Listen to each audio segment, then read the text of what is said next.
terminara la inauguración. Es por eso ahora me dicen que ya podemos comenzar. ¿Sí?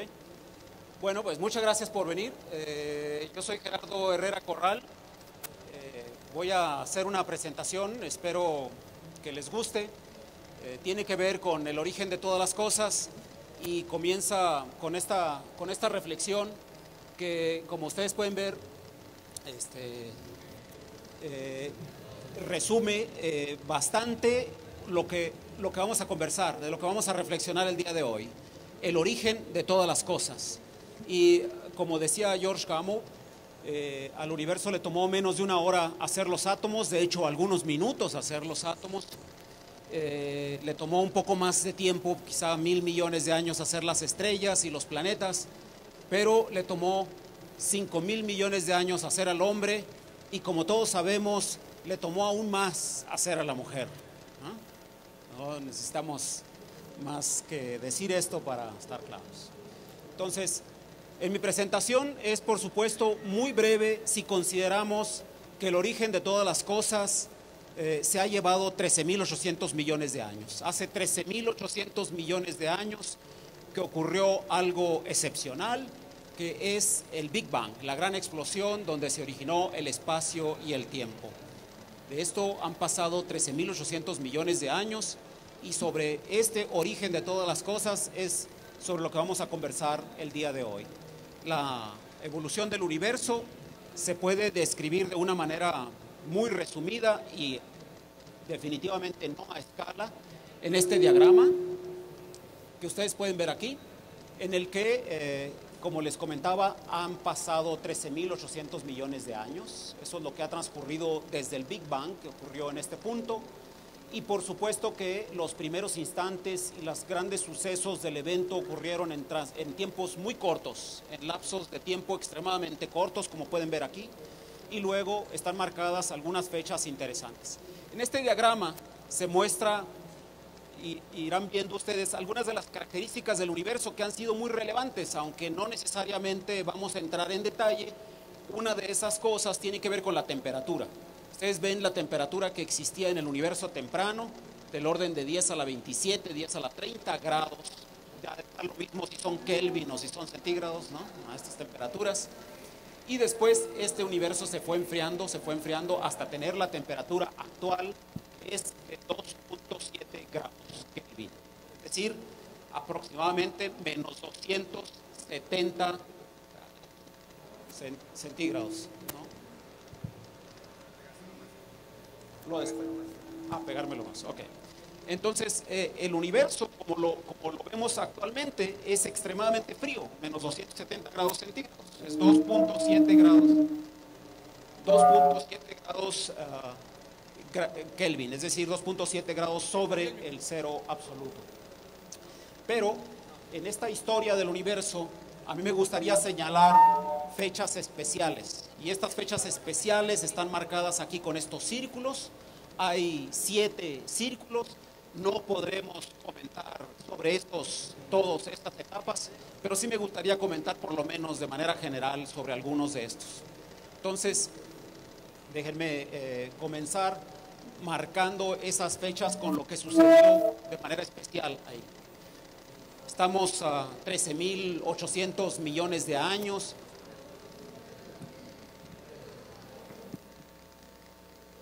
Y quizá el aspecto más remarcable de nuestro universo hoy es sin duda el que exista la conciencia, el que exista inteligencia y que tengamos la percepción de nosotros mismos. Este hecho, que es un hecho que aparece en el universo como lo vemos actualmente, es relativamente reciente. En esta evolución del universo, una escala apareció apenas hace unos instantes. Y vamos a comentar un poco de esta fecha tan remarcable que, según nosotros, tiene que ver mucho con la neurona, con la existencia de algo, de una célula altamente especializada a la que llamamos neurona.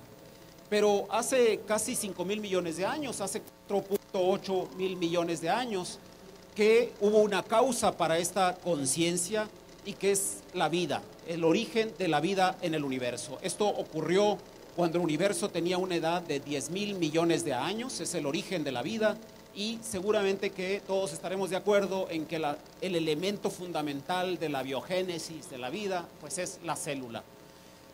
Una fecha que también es muy importante es justo lo anterior, lo que hace posible al paso siguiente, lo que hace posible a la vida misma, y qué es lo que ocurrió cuando el universo tenía 1.000 millones de años, que es la aparición de la primera estrella en el universo. El origen de las estrellas está íntimamente ligado con nosotros, porque es ahí donde se gestan, donde se generan los elementos pesados que hacen posible la existencia de planetas y de la vida misma. Entonces, esta otra fecha memorable del universo. Por supuesto que aquí he redondeado los números. Los especialistas, los cosmólogos no dirían millones de años, dirían no, fueron 800 millones de años, ¿no? Cerca de los 1.000 millones de años, pero estoy redondeando para que ustedes se lleven un dato más o menos a escala de lo que ocurrió en el universo. Y luego, antes de esto, y para que esto fuera posible, fue necesario que existiera una etapa anterior que está marcada por una radiación cósmica de fondo que aún podemos observar, que está en todas partes, que la hemos medido, que la hemos estado fotografiando y que tiene que ver con el origen de las estrellas, pero que ocurrió cuando el universo tenía 300.000 años de edad. Antes de eso, a los 3 minutos de que el universo se había originado, se crearon los primeros núcleos de los átomos que hicieron posible la aparición de una radiación cósmica de fondo, que hizo posible la aparición de estrellas, donde se generaron los elementos pesados que dieron origen a la vida, y luego esta célula se especializó tanto que acabó siendo una neurona que nos hace pensar.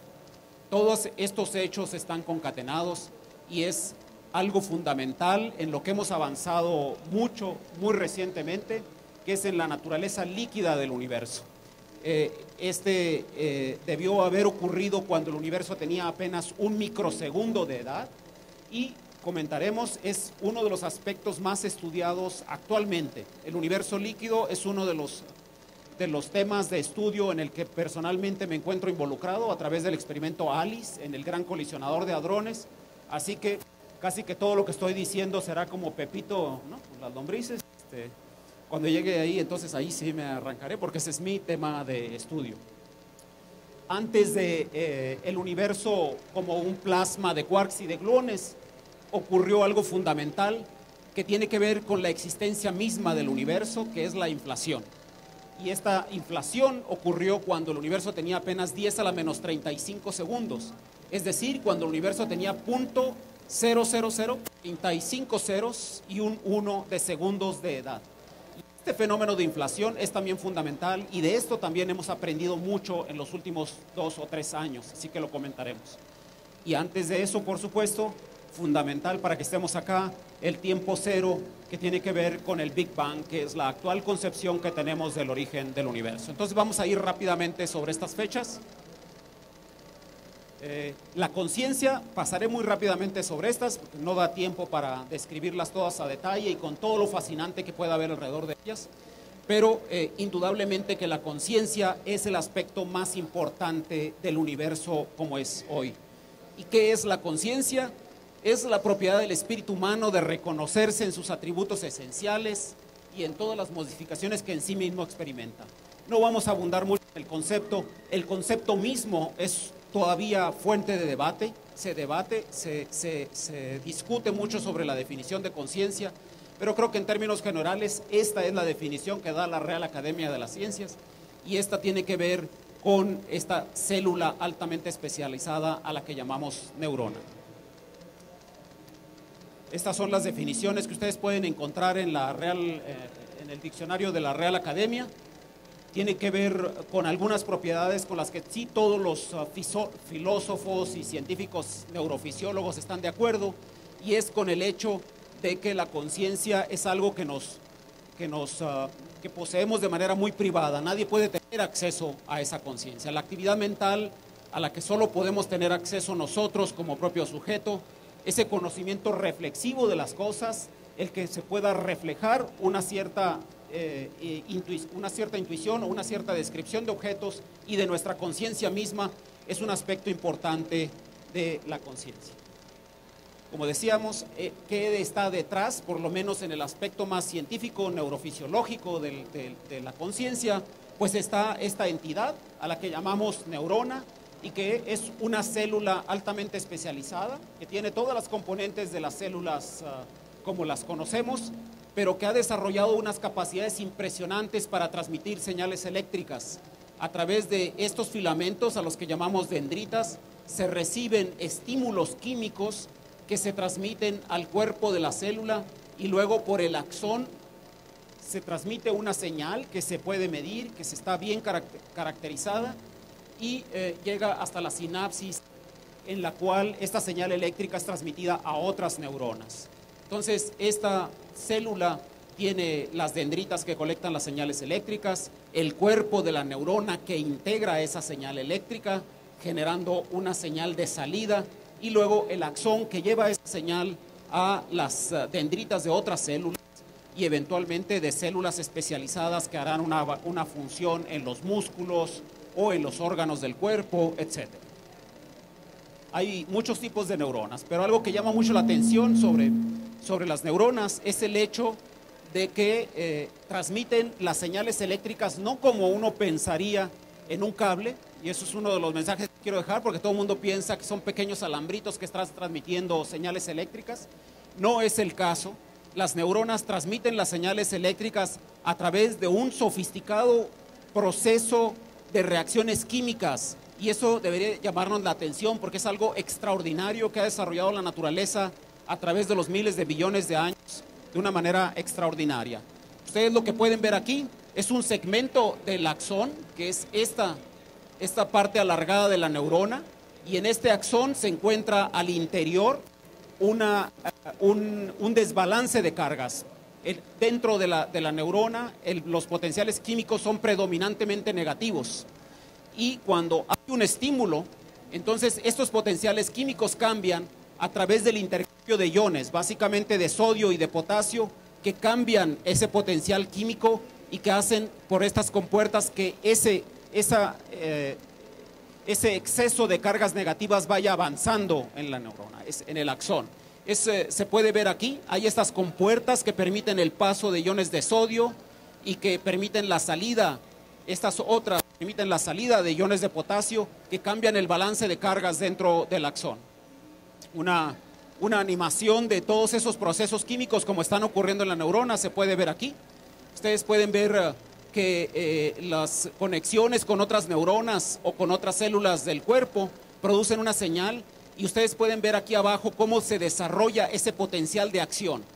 Ese potencial de acción avanza por el axón a una velocidad de 1 metro por segundo, y los valores de voltaje que se dan ahí ustedes los pueden ver en los diferentes estados. Puede pasar de menos 70 milivolts a menos 67, luego de menos 70 a menos 72 y hasta eventualmente voltajes positivos en diferentes fases de la transmisión de la señal eléctrica.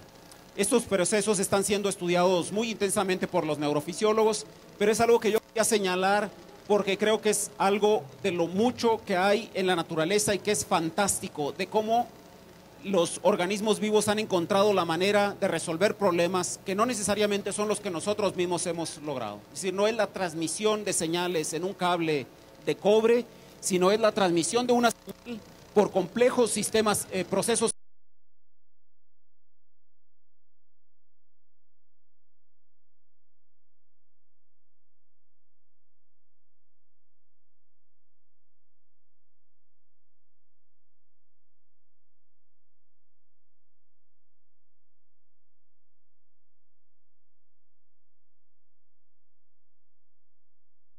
Son las 4 posturas más predominantes. Una de ellas es, y la pongo como en primer lugar porque tiene que ver con este evento, ¿no?, que es la aproximación de la conciencia como un proceso de computación. Hay una corriente fuerte de investigadores, de ingenieros y de neurofisiólogos que consideran que el origen de la conciencia está en procesos digitales, en ceros y unos, y que el cerebro funciona como una computadora. No hemos logrado tener en las computadoras a la conciencia misma, no la hemos podido lograr, pero que esta se lograría sí por procesos de sofisticación y de tamaño.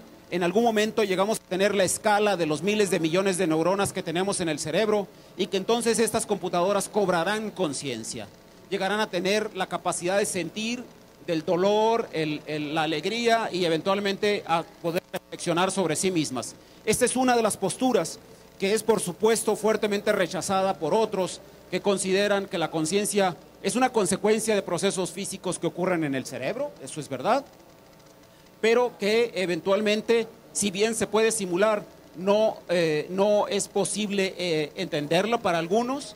Para otros, como el filósofo John Searle, la conciencia es también una consecuencia de actividad en el proceso, en el cerebro, pero esta actividad se podría reproducir, pero no se puede desarrollar algoritmos para simularlos.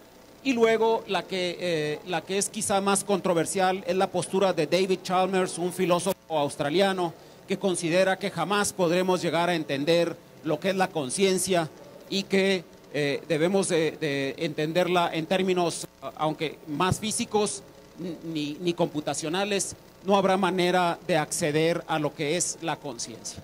Déjenme nada más pasar rápidamente por estas posturas.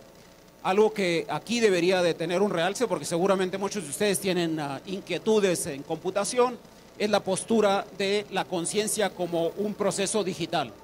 Y uno de los representantes, hay muchísima gente notable, es Marvin Minsky, que es uno de los creadores de software famosos, investigador del MIT y demás, que es famoso por haber dicho que el cerebro, a final de cuentas, no es otra cosa más que una computadora hecha de carne.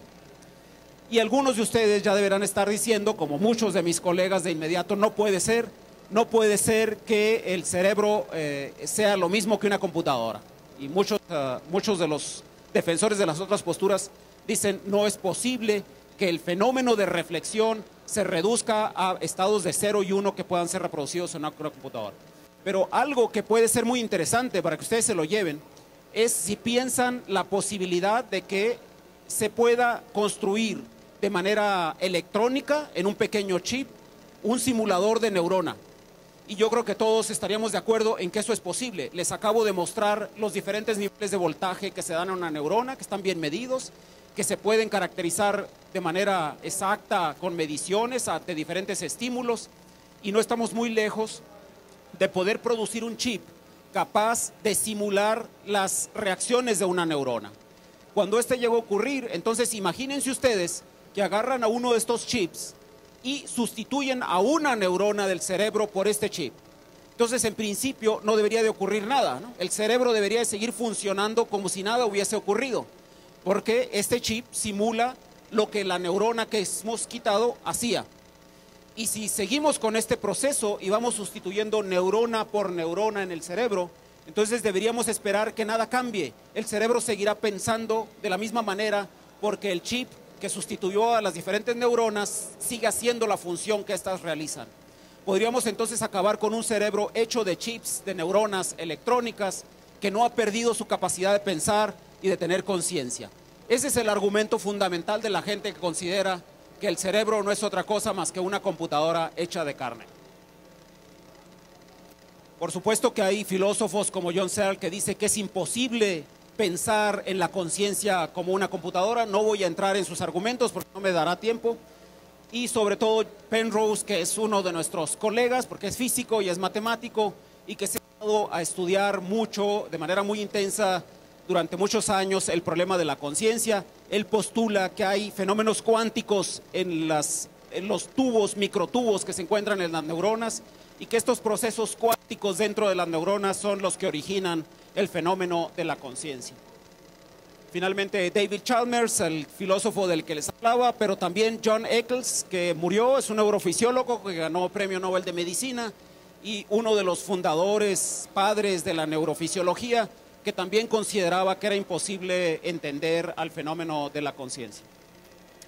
En todo caso, independientemente de las posturas, independientemente de lo que nosotros pensemos sobre el origen de la conciencia y cómo se genera la conciencia, creo que todos estaremos de acuerdo que la neurona tiene que ver algo con la conciencia. Y nosotros tenemos 100,000 millones de neuronas en el cerebro, Estas neuronas se pueden ver aquí, hay de diferentes formas, con diferentes funciones en el organismo, pero en términos muy generales la neurona tiene todas las componentes de las células normales. Tienen un núcleo, tienen un cuerpo, solo que a diferencia de las otras, estas células se han especializado para transmitir las señales eléctricas. Esa manera de transmitir señales eléctricas, que la tuve que comentar porque me parece muy especial, es lo que hace que estas células hayan adquirido una función distinta en nuestro organismo y que se puedan comunicar llevando señales a receptores del sistema nervioso, llevando las señales a los músculos y a las glándulas que reaccionan de acuerdo con esas señales y que conectan a otras neuronas. Si estamos de acuerdo en que la conciencia tiene que ver con la existencia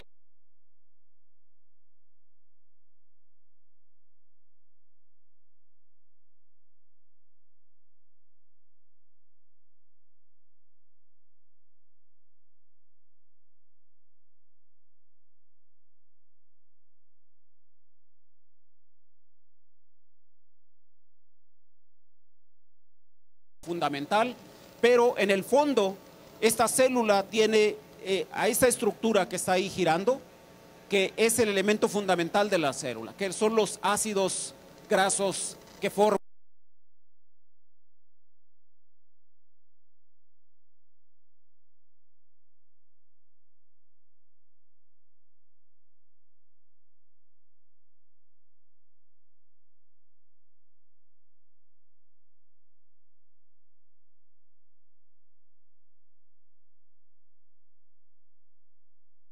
generar proteínas, para generar sus propios compuestos y para reproducirse. Es entonces el ácido desoxirribonucleico el elemento fundamental del origen de la vida. Pero ¿dónde se genera este que se encuentra aquí en estos núcleos? ¿Cómo es posible que se haya formado una estructura tan compleja para dar origen a la vida? ¿Cómo es posible que hayamos llegado a construir unos tales complejos, unos polímeros tan sofisticados?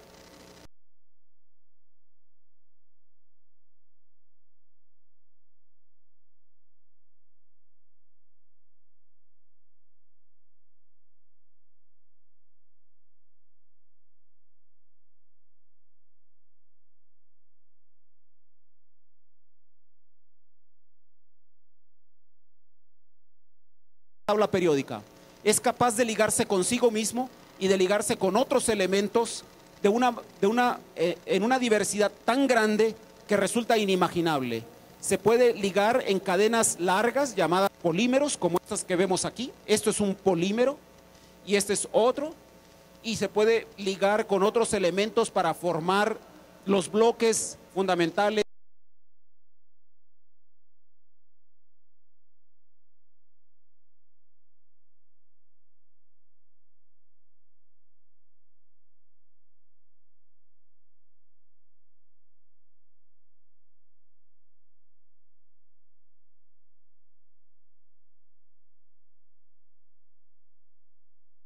Helicoidal, en donde hay un polímero que forma entre sí el conjunto cifrado de la información de los genes en 4 bases: la guanina, la citosina, la timina y la adenosina.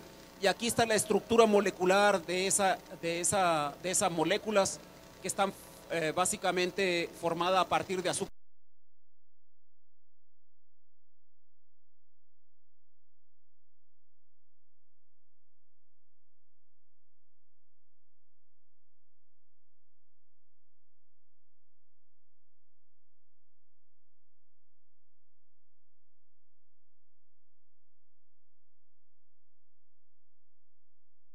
muy débiles como para desbaratarse fácilmente y el otro extremadamente fuerte como para preservar la geometría, están en la base de la vida, así como las propiedades del carbón son fundamentales para eso.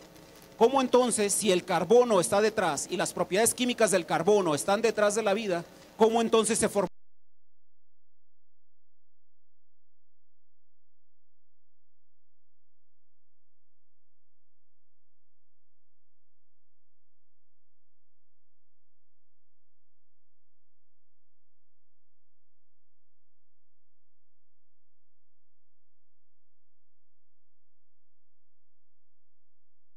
pensar? No es nuestro Sol el que generó el carbono, el fierro, los elementos pesados que nos forman fueron formados en otras estrellas hace miles de millones de años, no en nuestro Sol. Nuestro Sol no es una de esas estrellas donde se forman elementos pesados. Nuestro Sol apenas llega a formar hidrógeno y helio, pero no más. Probablemente en algún momento en su futuro podrá llegar a formar elementos más pesados cuando crezca y su temperatura aumente, pero no es el tipo de estrella donde se sintetizan elementos pesados. El carbono que nos formó se formó en estrellas que desaparecieron ya, que debieron haber explotado para que nosotros existiéramos, que debieron haber formado novas y supernovas que dispersaron esos elementos pesados y que luego llegarían.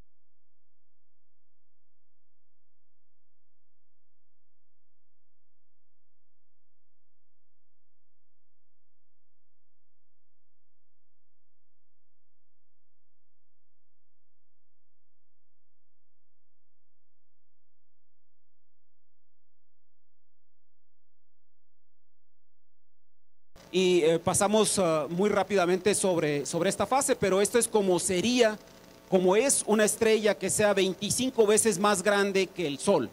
Una estrella que sea 25 veces mayor que el Sol logra la temperatura necesaria para sintetizar en diferentes estratos a los elementos pesados que harán posible la existencia de la vida.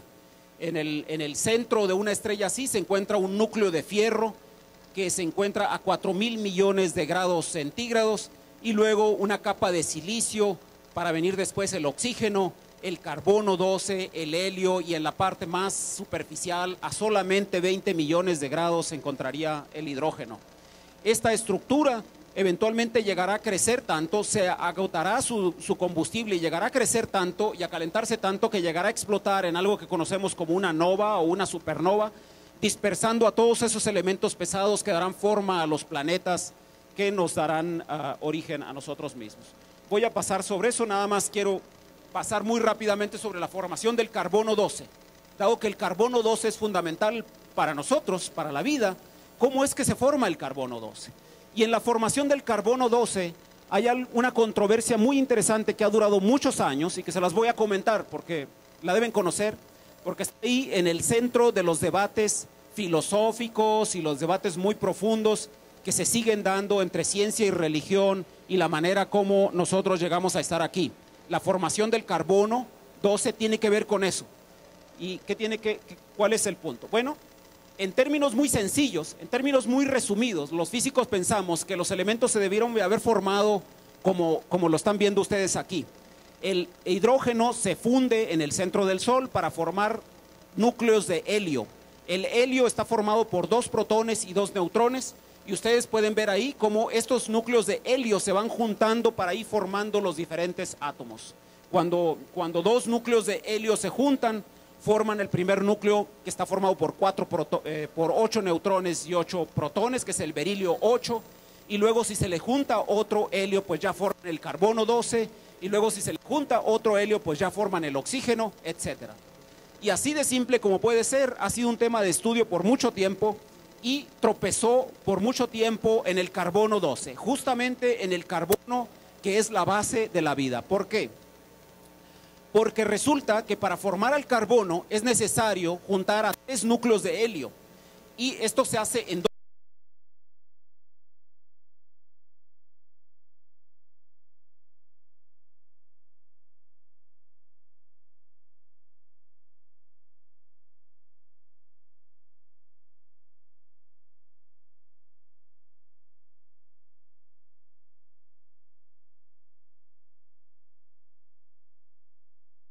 ¿Qué ocurre con eso?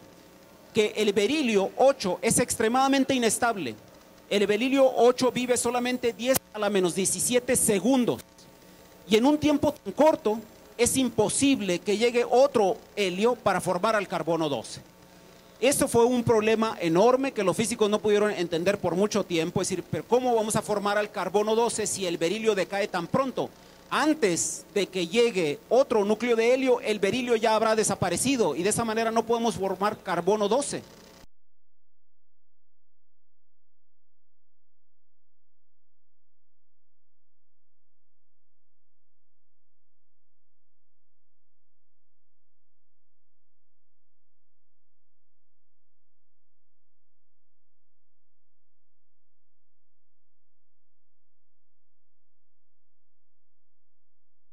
dado que el berilio decae muy rápido, la probabilidad de formar el carbono 12 disminuye muchísimo, se formará muy poquito carbono 12.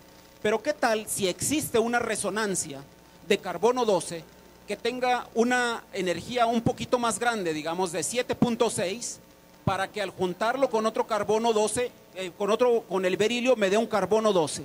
Si esta resonancia existiera, entonces la probabilidad sería mayor de tener carbono 12. ¿Y qué ocurre? Que los físicos van y checan las secciones eficaces en su laboratorio y efectivamente existe una tal resonancia. Este hecho tan sencillo como pueda parecer ha generado una discusión enorme entre científicos y religiosos que consideran que la existencia de esa resonancia es fundamental y que no es fortuita, de que hay un diseño detrás de esto, que es necesario, que fue necesario que alguien, un agente externo con inteligencia, pudiese colocar ahí a esa resonancia para que se pudiera formar el carbono 12, que de otra manera no existiría, y sin carbono 12 no habría vida. Ese es uno de los argumentos de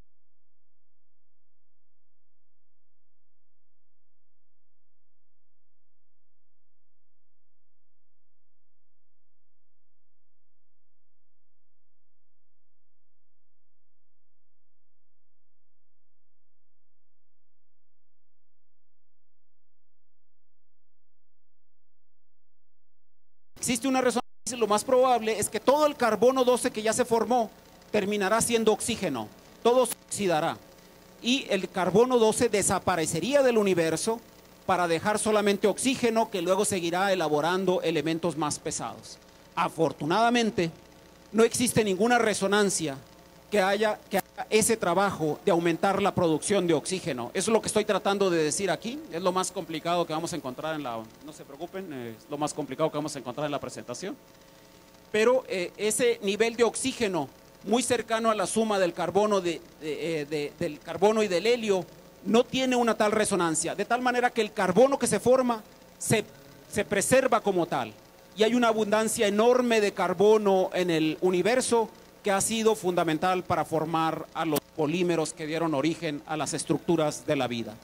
Entonces, esas dos casualidades, esas coincidencias en la formación de los elementos pesados, el que exista un estado intermedio que se llama berilio 8, que da tiempo para que se junte otro núcleo de helio y que se forme la resonancia del carbono 12, es un hecho tan especial que da mucho de qué hablar, pero que también el hecho de que los niveles de energía sean los justos para que todo el carbono 12 no termine en oxígeno, es otra coincidencia que no ha pasado desapercibida a los que promueven la idea de un gran diseño. No vamos a entrar mucho en detalle en la discusión de gran diseño porque no es el tema de la charla, pero solamente lo quería apuntar como algo extremadamente interesante.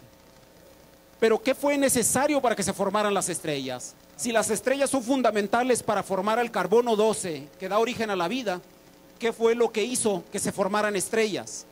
El origen de las estrellas, la causa, el germen de las estrellas está en la etapa anterior del universo, que es una fecha notable, que son los 380.000 años después del Big Bang. Y eso tiene que ver con la radiación cósmica de fondo y con un proceso que ustedes pueden estar viendo ahí, que tiene que ver con la formación de los primeros átomos. Cuando el universo apenas tenía 380.000 años de edad, se empezaron a formar y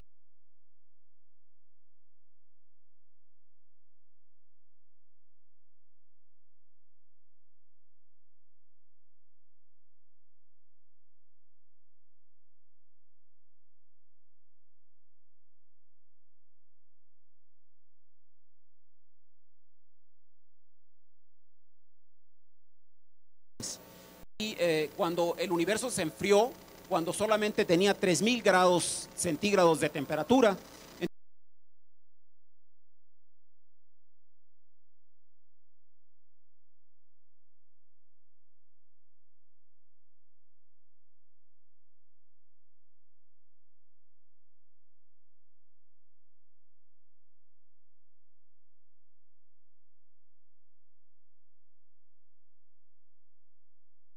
impide ver más simplemente porque la luz estaba atrapada en ese plasma de protones y de electrones. Esto ocurrió justamente cuando el universo tenía 380,000 años y la luz que escapó aquí la podemos ver ahora y nos da una fotografía del universo como era en ese momento. Es una luz que tiene una longitud de onda entre 1 milímetro y 1 metro, es decir, es microondas, es la radiación que ustedes tienen en un horno de microondas, es más o menos del orden, la longitud de onda de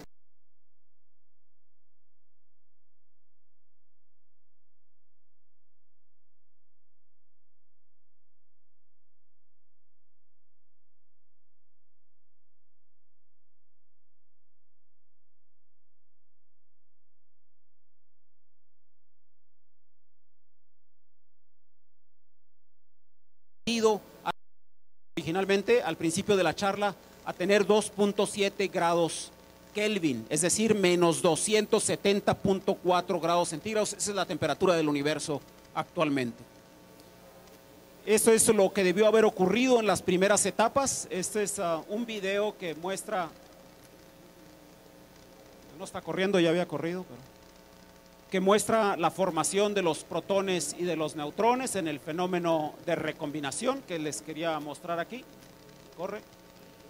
Y esta es la fotografía de esa luz. Esa es la fotografía que quedó liberada cuando el universo tenía 380,000 años de edad. Esta fotografía es la más actual, es la que se publicó apenas hace un año y es la fotografía de nuestro universo bebé.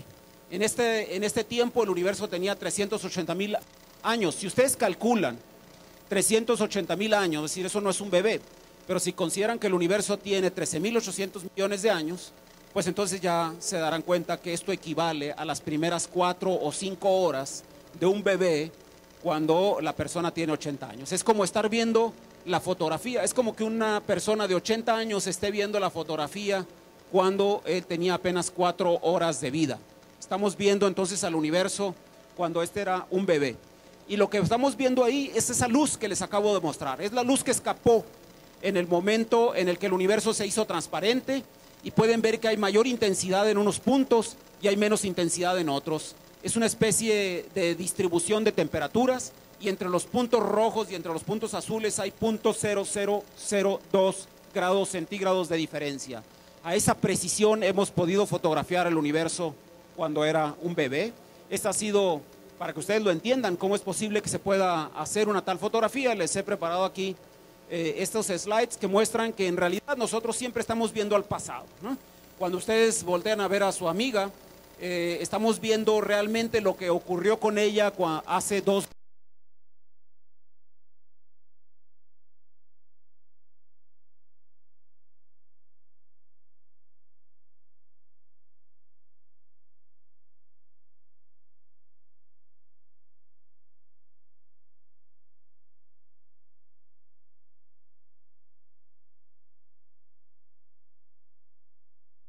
Entonces, a una luna como era 1.3 segundos antes. Si a los astronautas les ocurre algo allá, cuando se tropieza y se cae uno de ellos, nos enteramos acá 1.3 segundos después. No nos podemos enterar antes. No hay manera de enterarse antes de que algo ocurrió con los astronautas en la luna. Y si el sol desaparece en este momento, nosotros nos enteraremos 8 minutos después. Entonces todavía tienen unos minutos para disfrutar de la vida antes de que todo se oscurezca, ¿sí? Siempre estamos viendo al pasado.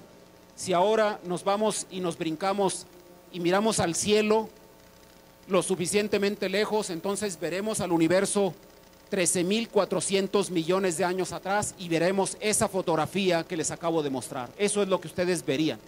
No lo pueden hacer con sus ojos desnudos, ni lo pueden hacer con unos lentes, se requiere de aparatos especiales, pero eso sería lo que ustedes verían en el cielo si pudieran ver lo suficientemente lejos.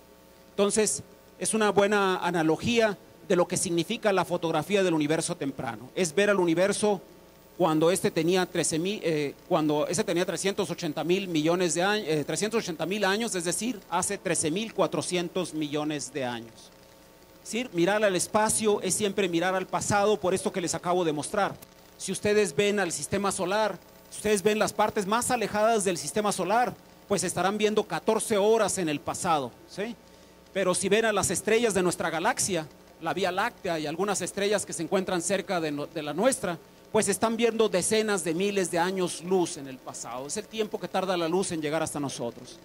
Si quieren ver al grupo local de galaxias, ese racimo de galaxias que junto con la nuestra forman nuestro grupo de galaxias, pues entonces estamos 5,000 millones de años.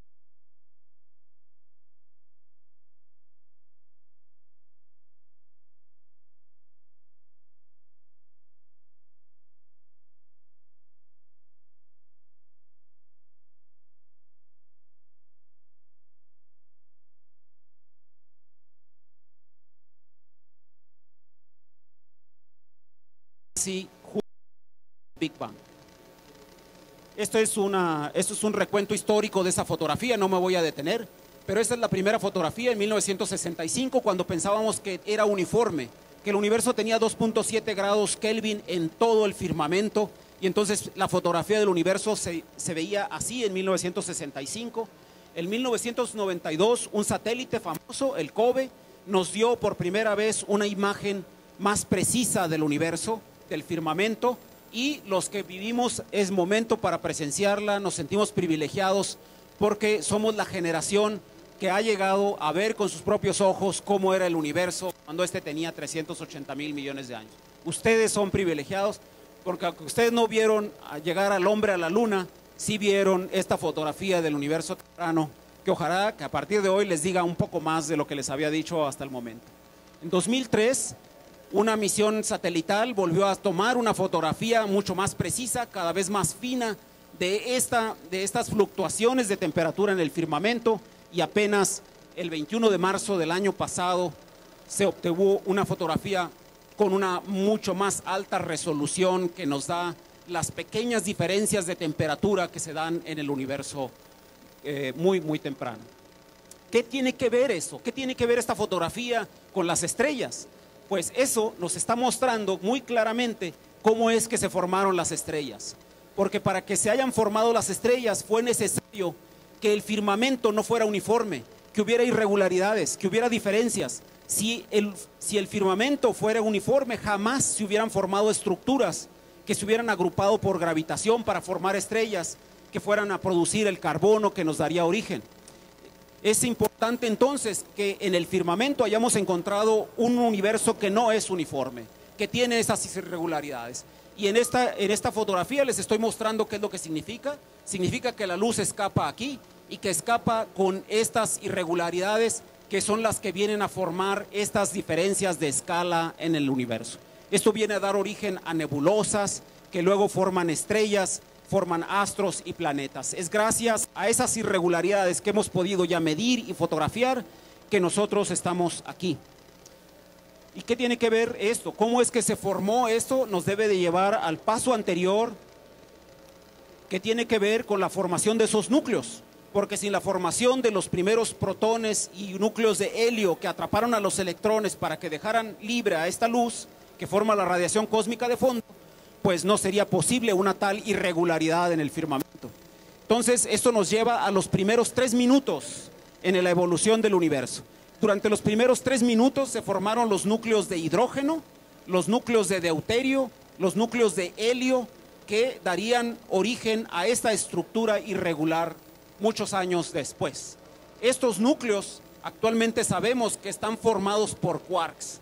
Este protón que ustedes ven aquí está formado por dos quarks U y un D, y el neutrón, que está representado con azul aquí, está formado por 2 quarks D y un quark U. Y esa etapa no podemos entrar con mucho detalle, se me está acabando el tiempo, pero esa es la etapa fundamental que está siendo estudiada por el experimento ALICE, que nos permite ver más allá de los 300,000 años, cuando el universo era oscuro porque la luz no se había liberado, y que no podemos más estudiar con telescopios, no podemos estudiar más mirando al cielo, porque ahí se encuentra esta barrera de oscuridad que se encuentra a los 300,000 años, es hasta donde llegan los satélites que nos han dado esta imagen. Es el límite del ojo, aún ayudado con telescopios, aún ayudado con satélites, con lo que ustedes quieran. Es el límite porque es el momento en que la radiación se liberó. Antes de este velo de oscuridad, es necesario estudiar el universo temprano utilizando microscopios. Por muy paradójico que pueda resultar, para estudiar el origen del universo no es necesario utilizar telescopios, sino utilizar microscopios que nos lleven a entender qué es lo que estaba ocurriendo antes de que esto pasara. Es decir, qué ocurría cuando el universo tenía 1 microsegundo de edad después del Big Bang. Y ese es el tema del que les voy a hablar hoy. Ahí vamos, ¿no? Ese es mi tema, entonces ya vamos a comenzar ahora sí con la charla, ¿ok? Eso tiene que ver con las partículas elementales, con los ladrillos más fundamentales de los que está formado todo lo que nos rodea. Y actualmente pensamos los físicos de partículas que es esta la tabla que forma a los elementos. Es la tabla periódica que ustedes se tuvieron que aprender en secundaria, ya olvídenla. Ustedes seguramente se tienen que aprender esta. Aquí hay 6 quarks y 6 leptones. Estos son los campos de materia, son los que forman a la materia misma. Y hay estos que son también elementales, pero que son los intermediarios de las fuerzas, son las interacciones. Actualmente pensamos que existen 4 interacciones fundamentales: la electromagnética, con la que estamos muy familiarizados todos, que es la que nos da la luz; la gravitación, que también nos es muy familiar, pero además de estas 2 interacciones hay otras 2 fuerzas, la fuerza fuerte y la fuerza débil, y esas son menos familiares porque actúan más en una escala microscópica. No estamos familiarizados con ella, pero sí son muy importantes para nuestra existencia. Lo que nos da la energía del Sol tiene que ver con la interacción débil, con la fuerza débil. Son procesos que se dan a través de la fuerza débil. Y lo que mantiene unidos a los protones, que forman los átomos que nos constituyen, pues es la fuerza fuerte. Entonces, aunque no la vemos, está ahí, es fundamental para el funcionamiento de la naturaleza. Si no se quieren aprender toda esa tabla, que es muy complicada, entonces por favor, apréndanse esos 2, el quark U y el quark D. El electrón ya lo saben, ya no se lo tienen que aprender. El electrón es uno de los leptones y hay siempre un neutrino asociado con ese electrón. Pero en realidad, aunque todas estas son partículas elementales, son la primera familia, es decir, esta columna son realmente las partículas que forman todo lo que nos rodea. Todo lo que ustedes pueden ver a su alrededor está formado por quarks U's y D's y por electrones, porque son 2 quarks U's y un D que forman un protón, 2 quarks D's y un U que forman un neutrón, y cuando los electrones están girando alrededor de esos son átomos, que es de lo que está hecho todo lo que nos rodea. Los quarks más pesados, los quarks encanto, extraño, verdad y belleza, son quarks mucho más pesados que se producen en reacciones de muy alta energía y que son fundamentales, pero que no forman parte de lo que nos rodea. Entonces, la tabla periódica de los elementos es U, D y E. Cuando el maestro de química se los pregunte, ustedes ya le pueden decir: a ver, dime los elementos de la tabla periódica U, D y E. Acabar. Y para estudiar a este universo que tenía 1 microsegundo de edad, es necesario construir un microscopio gigantesco que se encuentra en el Centro de Investigaciones Nucleares, en el CERN, en Suiza. Es el Gran Colisionador de Hadrones, y aquí comienza mi charla, ¿no?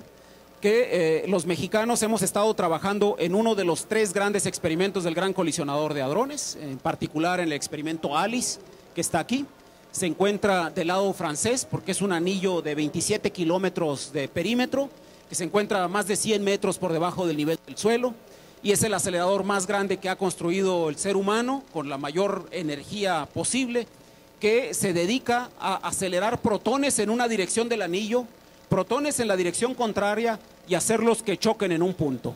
En el punto donde estos chocan, en los 4 puntos donde estos protones o estos iones de plomo colisionan, ahí se han colocado grandes experimentos, y uno de ellos es ALICE. Es un gran detector que está mirando al punto de la interacción de estas partículas ultraenergéticas. Esto se encuentra cerca de Ginebra, acá están los Alpes, y cerca de Ginebra está por debajo del nivel del suelo. No ven ustedes nada en la superficie. Por debajo del nivel del suelo corre este túnel, es un túnel de 4 metros de diámetro que hace esa función. El acelerador hace que paquetes de protones, y esos paquetes de protones se cruzan en el punto de interacción, como ustedes lo pueden ver aquí. El Gran Colisionador de Hadrones ha producido los paquetes más intensos jamás antes producidos de protones. Cada uno de estos paquetes contiene 100,000 millones de protones. Es muy difícil producir paquetes con una tal intensidad porque los protones tienen carga y se repelen entre sí. el Gran Colisionador de Hadrones ha realizado la proeza de tener 10 a la 11 protones en cada paquete, es decir, 100,000 millones de protones, pero además ha logrado la proeza tecnológica de que estos paquetes se crucen cada 25 mil millonésimas de segundo, es decir, cada 25 nanosegundos. Esto significa, para los que estudian ingeniería, 40 megahertz. Toda la electrónica de los experimentos funciona a 40 megahertz, porque cada 25 nanosegundos están ocurriendo eventos que deben ser leídos. Lo que se hace entonces es que alrededor del punto de interacción se construye un gran detector que está formado en realidad por diferentes dispositivos, y cada uno de esos dispositivos tiene una función. Esta es la fotografía del túnel. Es un túnel de 4 metros de diámetro, y por aquí corren todas las componentes del acelerador que lleva los protones a chocar a una energía de 14 teraelectronvolts. Y también acelera iones que se cruzan que chocan a una energía de 1150 teraelectronvolts en el centro de masa. Son los choques más violentos jamás antes producidos por el ser humano, que nos dan acceso a muy altas densidades de energía, a muy alta temperatura, y que por eso nos permiten estudiar al universo temprano, cuando este apenas tenía 1 microsegundo de edad. Esto es más o menos como se vería una colisión. Vamos a ver si funciona el video. Esos son 2 iones de plomo que viajan a una velocidad muy cercana a la de la luz. Se ven como unas tortillas, ustedes los ven como unas tortillas. Se habían imaginado los iones como unas pelotas, pero no. Se ven como tortillas porque aquí la relatividad especial hace que los iones se contraigan en la dirección de vuelo. Si ustedes alguna vez escucharon hablar de la teoría de relatividad especial, pues ya sabrán que se establece que cuando un objeto vuela a una velocidad cercana a la de la luz, ese se contrae en la dirección de vuelo. Eso es lo que ocurre con los iones, y por eso se ven como tortillas que se van acercando uno a otro y luego chocan para producir una gran cantidad de radiación que vuela en todas direcciones. En este caso se trata de iones de plomo a 5.5 teraelectronvolts, y cuando se despedazan y producen toda esta radiación, es necesario tener un detector acá que mida todo lo que se ha producido y que identifique las partículas que se han producido en esa colisión para poder estudiar qué fue lo que ocurrió en el momento mismo de la colisión. Eso es lo que hace el experimento ALICE, que está formado por 16 diferentes dispositivos, y de estos 16 diferentes dispositivos que miden las propiedades de la radiación que se produce en esas colisiones, 2 dispositivos fueron diseñados y construidos en México. Uno, el detector de rayos cósmicos, que cubre toda la parte superior del experimento ALICE, y otro, el detector B0, que se encuentra a 3,5 metros del punto de interacción, y que es una pieza fundamental del experimento porque es el sistema de disparo. En este momento, este verano, justamente en julio, estamos instalando un dispositivo más, también diseñado y construido en México. Será el tercer detector que forma parte del experimento ALICE, que ha sido diseñado y construido por mexicanos que participan en la colaboración. ¿Qué es lo que quiere hacer ALICE? Lo que quiere hacer ALICE es recorrer el camino contrario al que recorrió la naturaleza hace 13.800 millones de años. La naturaleza produjo un Big Bang, una gran explosión en el tiempo cero, en el origen del universo, y 10 microsegundos después se había formado un plasma de quarks y gluones extremadamente caliente y extremadamente denso. Luego se formaron los primeros núcleos. Cuando este plasma se enfrió, se formaron los primeros protones y neutrones, cuando el universo ya tenía 3 minutos de edad, y luego cuando tenía 380,000 años se formaron los primeros átomos. Este es el camino que recorrió la naturaleza. Lo que el experimento ALICE hace es caminar en la dirección contraria, llevar a los iones a que alcancen una temperatura tan alta y tan densa que se llegue a formar este plasma de quarks y gluones, para ver cómo era el universo cuando tenía 1 microsegundo de edad. Y ese es una representación de lo mismo. Es otra vez la evolución del universo desde el Big Bang a la formación de este plasma de quarks y gluones, la formación de protones que luego formaron los primeros núcleos, los primeros átomos, la formación de las estrellas que hizo posible a los elementos pesados que dieron origen a la Tierra y a la vida. Y nosotros queremos llegar aquí, queremos entender cómo era este plasma de quarks y gluones que se encontraba a miles de millones de grados, a 5,000 millones de grados kelvins de temperatura, y que tenía una densidad tan grande que si ustedes tuvieran apenas una gotita del tamaño de la cabeza de un alfiler de este plasma, este pesaría más que las pirámides del Sol y de la Luna juntas. Solo una pequeña brizna de este plasma sería más pesado que las dos pirámides juntas.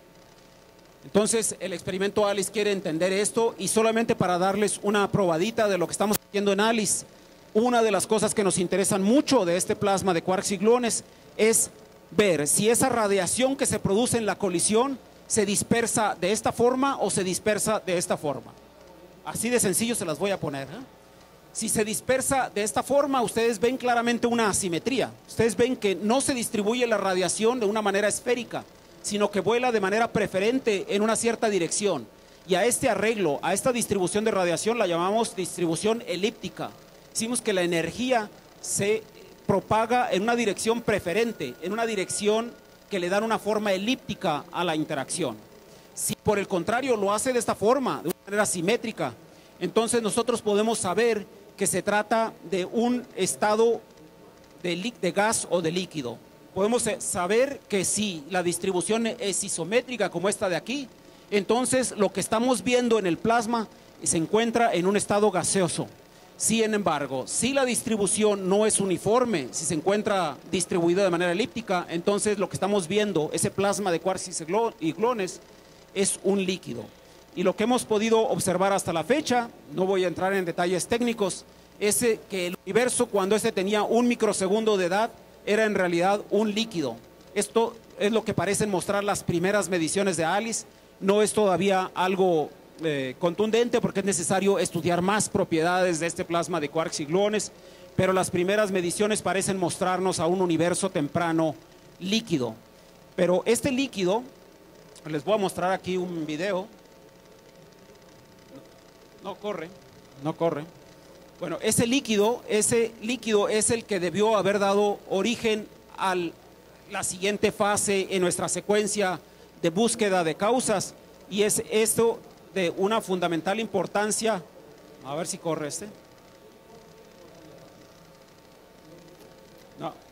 No corren los videos, pero la idea es de que este líquido prístino, este líquido original en el que se encontraba el universo cuando tenía 1 microsegundo de edad, no es un líquido cualquiera, es un líquido muy especial al que los físicos llaman líquido perfecto. Los físicos le llaman líquido perfecto a aquel que no tiene viscosidad o que tiene una viscosidad extremadamente baja. Ustedes pueden pensar en la miel como un líquido que fluye, que tiene todas las características que tienen los demás fluidos, pero que cuando fluye lo hace muy lentamente. Si ustedes agarran una cuchara y mueven la miel, y ustedes dejan de mover, inmediatamente la miel se detiene. Si toman por el contrario agua y hacen lo mismo, cuando quitan la cuchara el agua se seguirá moviendo, pero pasado un cierto tiempo esta se detendrá también, porque el agua, aunque tiene una viscosidad más baja que la miel, no deja de tener una viscosidad. Aún el agua tiene una viscosidad. De hecho, la viscosidad del agua es miles de millones de veces más grande que la viscosidad que tiene el líquido perfecto del que estamos hablando. El líquido perfecto que formaba el universo temprano tiene la viscosidad más baja posible, que no puede ser cero porque la mecánica cuántica establece límites. Pero es un líquido tan especial que solamente a través de las propiedades que tiene es que podemos llegar a entender qué fue lo que ocurrió para que se formaran los quarks y los protones, para que se agruparan de una manera tal que dejó tales irregularidades en la radiación cósmica de fondo que hicieron posible la formación de grandes estructuras astronómicas.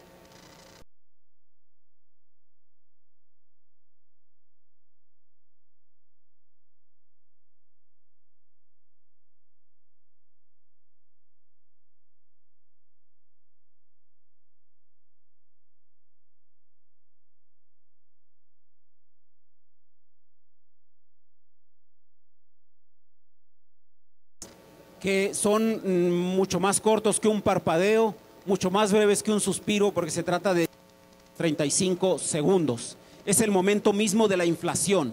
Es lo que ocurrió cuando apenas había pasado el Big Bang en el tiempo cero, y eso tiene que ver con la existencia de una partícula a la que hemos llamado Higgs, y eso tiene que ver también con lo que se observó en fechas recientes como ondas gravitacionales, que probablemente ustedes escucharon en los medios y que aún está en discusión porque todavía no tenemos la certeza de que sean ahí las ondas gravitacionales.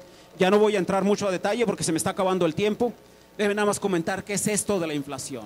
La inflación es algo que ocurrió cuando el universo apenas había nacido y es que este tenía unas dimensiones de miles de millones de veces más pequeña que el tamaño de un protón. El universo apenas había surgido de una gran explosión, cuando súbitamente se expandió al tamaño de una pelota, al tamaño de 1 metro aproximadamente, y esto ocurrió en 10 a la menos 36 segundos, es decir, un punto seguido de 35 ceros. En ese tiempo tan breve, la inflación dio origen a un universo con dimensiones macroscópicas. Y ese hecho, ese proceso de inflación es lo que nos estabilizó y lo que hizo que el universo perdurara. Es muy probable que si no se hubiese dado este proceso de inflación, el universo se hubiera colapsado de inmediato, casi enseguida de que había ocurrido el Big Bang. Es muy probable que estén ocurriendo continuamente pequeños Big Bangs, siempre o fluctuaciones del vacío, pero que estas desaparecen rápidamente cuando se colapsa toda la materia, desapareciendo sin dejar huella de esos Big Bang. El hecho de que nuestro universo haya perdurado tiene que ver con este proceso de inflación que se dio justo después de que había ocurrido el Big Bang. Y para entender eso es que los físicos investigan en un experimento en el Polo Sur. En marzo del año pasado se dieron las primeras mediciones de este observatorio que se encuentra en la Antártida. Esta es una estación que ha estado midiendo por 3 años al cielo, a la radiación cósmica de fondo, pero no solamente quiere ver a la distribución de temperaturas que ya les mostré yo ahora, no solamente quiere ver esa fotografía, quiere ver esa luz y la polarización que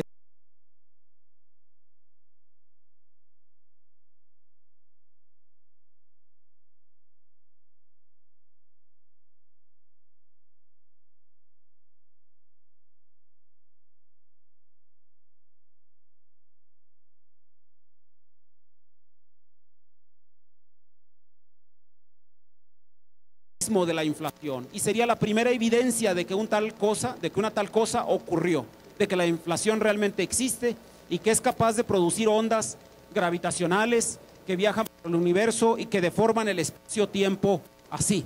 De esta forma sería nuestro universo distorsionado por estas ondas gravitacionales que se originaron en la inflación, y estas ondas que pueden tener una longitud de 1 centímetro o quizá del tamaño mismo del universo deben de estar ahí.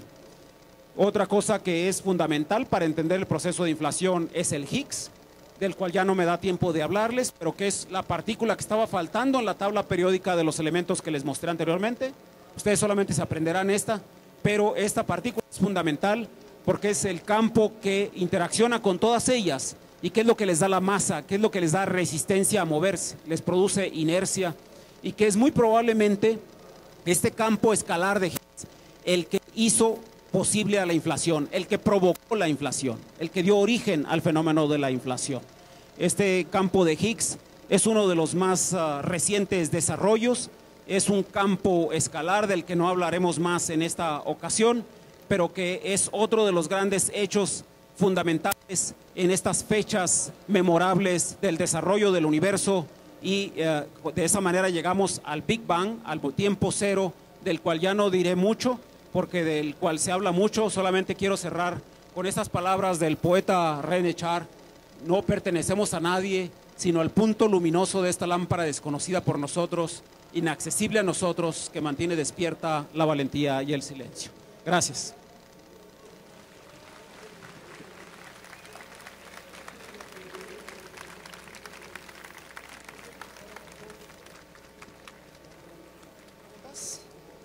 ¿Hacer preguntas? Ok, si tienen alguna pregunta, me dice que tenemos un tiempo para algunas preguntas público. Si no, aquí hay material de lectura por si les interesa. Hay un par de libros donde ustedes pueden leer un poco más sobre lo que hemos estado conversando acá. De hecho, casi todo lo que dije está ahí en esos libros. Sí, adelante.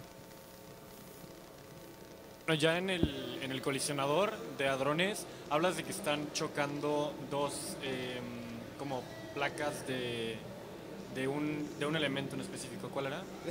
El ion que utilizamos es plomo. Ah, plomo. ¿Por qué plomo? Utilizamos los iones más pesados posibles. Yo creo que lo apagas.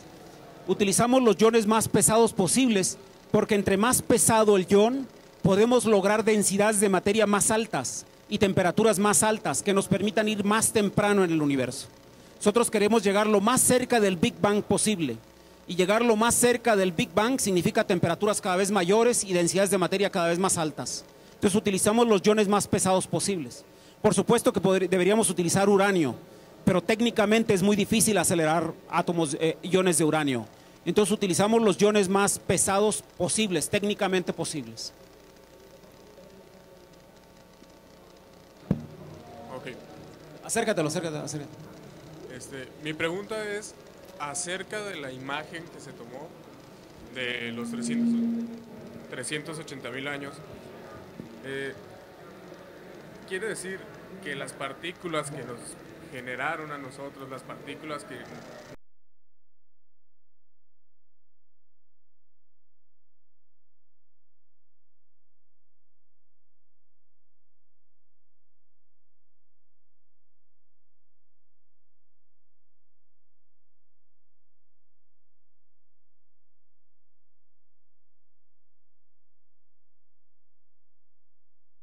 Nosotros, ya me la quitaste. No, ya me quitaron la imagen. Pero no, la imagen que yo mostré ahí es cuando el universo tenía 380.000 años.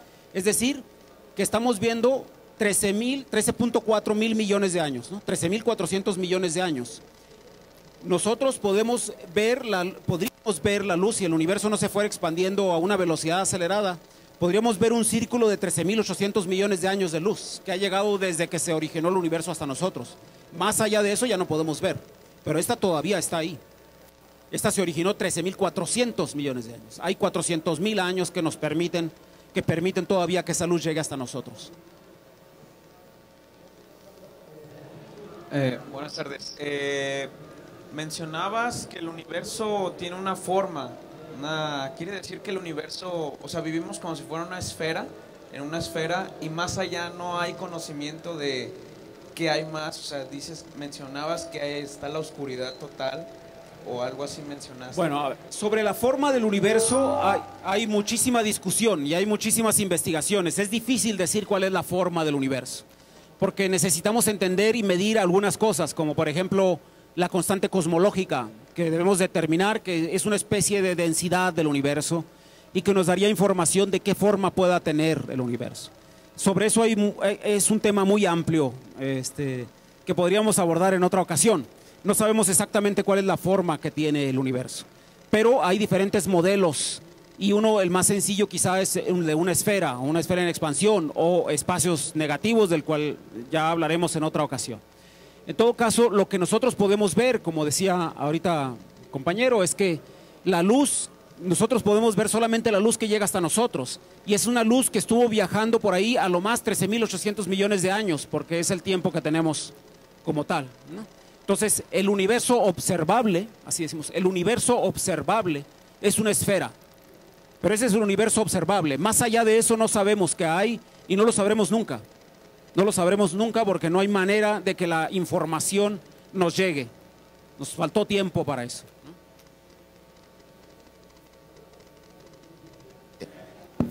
Sí. Buenas tardes, maestro. Mi duda es sobre los protones, los paquetes de protones que manejaban o que mencionaste en el acelerador. ¿Esos se liberan de alguna manera del núcleo de la fuerza fuerte, o cómo se generan esos paquetes de protones y por qué se eligió el protón? Bueno, hay razones técnicas para hacer estos aceleradores. Uno utilizaría, si por los físicos fuera, nosotros utilizaríamos electrones, son nuestros preferidos, porque los electrones son partículas elementales, son partículas puntuales, y toda la energía que va en el haz se libera en una reacción que queremos examinar, que queremos. Sin embargo, los acelerar electrones tiene el problema de que emite radiación cuando los aceleramos. Cuando hacemos que den una curva, emiten rayos X, emiten radiación de sincrotrón. Y esa energía que pierden la tenemos que inyectar continuamente. Es un gasto de energía enorme. Es cada vez más difícil acelerar electrones a más alta energía. Entonces utilizamos protones, porque los protones, teniendo una masa mayor, la emisión de los rayos X que impide el uso de los electrones es muchísimo menor en los protones. La radiación de sincrotrón en el caso de protones es mucho menor. Entonces eso nos permite llevarlos a una energía más alta. El precio que tenemos que pagar es que no toda la energía se va en la interacción, porque los protones en realidad están hechos de partículas elementales. Los protones están hechos de quarks. y es la interacción de quark con quark es la efectiva, es la buena, es la que nos interesa. Entonces tenemos que desperdiciar mucha de la energía en el protón, pero es lo que técnicamente nos permite llevar a los protones a 14, a tener colisiones de 14 teraelectronvolts. Esa es la razón técnica. ¿Sí? ¿Hay alguna pregunta más? ¿No? ¿Ya? ¿Todo? Bueno, muchas gracias.